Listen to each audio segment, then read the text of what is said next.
Boa noite, igreja, graça e paz, amém? Tivemos um probleminha aqui no som, achamos que a mesa está totalmente desligada, eu e embora temos que aprender como reconfigurar as coisas, né? Mas, graças a Deus, está tudo funcionando. Vamos dar sequência aqui. Lá na Epístola de Paulo aos Gálatas, no capítulo 1, versículo 10, o apóstolo Paulo ele diz assim: porque persuado eu agora a homens ou a Deus? Ou procuro agradar os homens? Porque se estivesse ainda agradando aos homens, não seria servo de Cristo. Vou repetir: porque se estivesse ainda agradando aos homens, não seria servo de Cristo. Irmãos, nós vivemos num mundo político, né? Onde nós somos pressionados a todo instante a abrir mão muitas vezes de falar a verdade, principalmente naquilo que é tangente à nossa vida espiritual, quando isso envolve desagradar pessoas.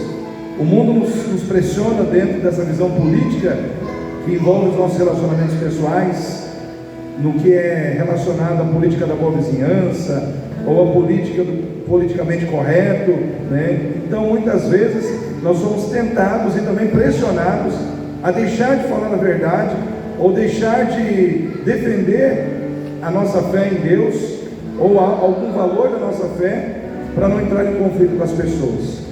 E a palavra de Deus nos diz, irmãos, que nós temos que defender a nossa fé todos os dias. Todos os dias nós temos que dizer por que nós cremos em Cristo. A Bíblia diz que nós temos que estar preparados para responder com mansidão aquele que nos pedir qual é a razão da nossa fé, né? Nós temos que estar preparados para responder às pessoas por que nós cremos no Evangelho de Jesus Cristo, por que nós cremos em Jesus Cristo, por que nós apoiamos a nossa vida neste Evangelho. Então nós temos que estar preparados para dizer ao mundo sim sobre o porquê nós somos cristãos. E por que eu falo isso, irmãos? Porque todos os dias a gente vê situações que às vezes aparecem na mídia, ou na televisão aberta, ou nas redes sociais, ou no YouTube, onde sempre está tendo alguma polêmica sobre situações relacionadas à fé cristã. E eu vi uma situação muito interessante de uma mãe lá em Salvador, na Bahia.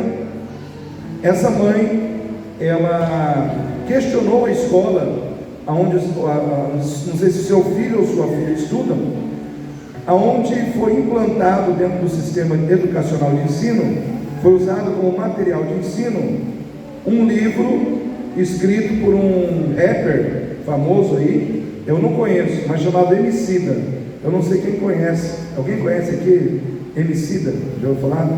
Então, sei que esse rapaz escreveu um livro e ele está sendo usado estava sendo usado dentro dessa escola, né, na educação das crianças. E qual é a temática do livro? A religião do candomblé, ensinando as crianças que o Batalá é o criador do universo, e enfim, as crianças tendo que levar aquele livro para casa e ler e estudar. E o que essa mãe ela fez?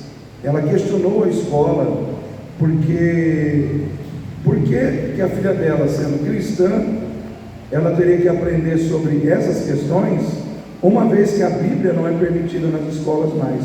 Se retiraram a Bíblia, por que outros livros que falam de religião podem entrar? O que aconteceu com essa mãe? A mídia veio para cima dela, a CNN, as grandes emissoras, dizendo que ela vandalizou o livro do Emicida, que ela vandalizou o livro, que ela foi contra, né, vamos dizer assim, a cultura afro, que ela está agindo de uma maneira preconceituosa, que ela está agindo como um racismo religioso. Nunca ouvi falar, primeira vez que eu ouvi isso, racismo religioso, ou seja, racismo contra a religião de pessoas de cor negra. E ela não fez nada disso, simplesmente ela questionou do porquê a Bíblia não pode entrar na escola, e um livro que fala de religião e que ensina, ou está ensinando as crianças, inclusive a filha dela, a acreditar naquilo que ela não acredita, naquilo que a palavra de Deus condena, né?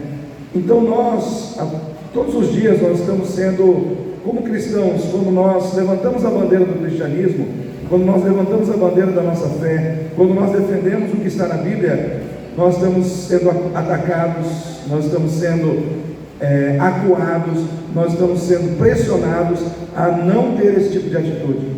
Então eu vejo que nós estamos hoje vivendo uma política de medo, né, contra o cristianismo. O cristianismo está sendo, de certa forma, irmãos, uma religião que está incomodando, e realmente é para incomodar, porque, irmãos, é em Cristo que está a vida, é em Cristo que está o perdão, é em Cristo que está verdadeiramente a verdadeira religião. Só que quando você se levanta para pregar essa verdade, o mundo ele tenta hoje te acuar, ele tenta de todas as maneiras colocar medo no seu coração, dizendo que se você fizer isso, você vai ser penalizado por lei, você vai responder processo, você vai aparecer na mídia como alguém que é preconceituoso, como alguém que está discriminando. Então nós hoje temos que pensar no que o apóstolo Paulo disse aqui, e ele diz assim: porque se eu estivesse agradando aos homens, não seria servo de Cristo. Então ele fala isso exatamente no momento quando as pessoas estão ali indefinidas. Muitos haviam ali dentro da Galácia se afeiçoado à mensagem do Evangelho, mas não tinham entregues a vida verdadeiramente a Jesus. Mas quando ele começou a pregar a Cristo, irmãos, muitos começaram ali a entrar em conflito com a mensagem do Evangelho. E é assim que acontece. E o apóstolo Paulo ele não se acovardou, ele disse: eu não estou aqui para agradar os homens, eu estou aqui para agradar ao Senhor, porque eu sou servo de Cristo. E todos os dias, eu e você, nós temos que saber a quem nós estamos servindo, quem é o Senhor da nossa vida, a quem nós temos que responder. Jesus diz na sua palavra: aquele que se envergonhar de mim diante dos homens, eu também me envergonharei dele diante do meu Pai e dos seus anjos no céu. Aquele que me confessar diante dos homens, eu também o confessarei diante do meu Pai e dos anjos que estão nos céus. Então nós que estamos aqui, nós estamos, irmãos, cada dia sendo colocados nessa situação em que temos que nos posicionar. Cada dia nós temos que estar mais firmes no propósito de nos posicionar. Nós seremos confrontados com a questão de nos posicionarmos ou não em defesa do Evangelho, de nos posicionarmos ou não em Cristo Jesus. E aí eu vejo assim que Deus está trazendo essas questões para nós pensarmos, porque talvez ainda não chegou em você, talvez não chegou na sua casa, talvez não chegou na sua realidade, mas está chegando na vida de muitas pessoas. Daqui a pouco pode chegar na vida de qualquer um de nós. Qual será a nossa atitude? Como nós vamos agir? Nós vamos nos acovardar? Nós vamos nos acovardar porque estamos com medo do julgamento dos homens? Porque estamos com medo, irmãos, da crítica dos homens? Eu penso assim, que é melhor você ser aceito por Deus e ser rejeitado pelos homens, do que você ser aceito pelos homens e ser rejeitado por Deus. Amém, igreja? Quem quer ser aceito por Deus aí? Então prepare-se para ser rejeitado pelos homens, prepare-se para sofrer críticas, prepare-se para muitas vezes enfrentar conflitos, porque cada dia que passa o mundo está menos, irmãos, aberto ao cristianismo. Cada dia que passa o mundo está mais anticristão. É esse o termo mais correto. O mundo está cada vez mais anticristão. Eu vi uma reportagem, irmãos, sobre a Porsche, uma marca de carros caros, né? Que no comercial da Porsche, aonde passa lá o veículo, havia monumentos a Cristo. E no comercial, esses monumentos eles foram removidos, eles foram retirados. Em outras palavras, Cristo não pode mais estar presente nos lugares onde outras coisas precisam aparecer. Ou seja, existe hoje, irmãos, um anticristianismo acontecendo debaixo dos nossos olhos, né? Pelas grandes empresas, pela política, pelos poderosos, por aqueles que detêm a comunicação, estão trabalhando para que a gente não se firme na nossa fé. E, irmãos, isso só me faz ficar cada dia mais firmado em Jesus. Isso só me faz ficar cada dia mais comprometido com o Evangelho. E eu sou uma pessoa que eu não consigo me calar, né? Diante dessas questões, eu não consigo ficar quieto. Eu não consigo, irmãos, fechar a boca e ver as coisas e não falar. Irmãos, nós temos que falar. Nós temos que continuar anunciando Jesus Cristo. Tem gente, tem cristão que já está se acovardando de uma maneira tão grande, que está dizendo assim: não, nós não podemos dizer às pessoas das outras religiões que elas estão erradas. Nós temos que dizer sim, irmãos. Você sabia que a lei te garante isso? O próprio STF, a gente fala tanto mal às vezes do STF, mas o STF determinou por lei que as religiões que são conhecidas com predominância universal, elas têm todo o direito de fazer proselitismo, que é levar outras pessoas a se converter à sua fé e à sua verdade, porque isso é intrinsecamente essencial à fé de uma religião. Então nós, por lei, nós podemos ir e dizer: olha, com todo amor, o que você está vivendo não está certo de acordo com a Bíblia. A palavra de Deus diz que existe um caminho, uma verdade e a vida. E esse caminho, essa verdade e a vida é Jesus.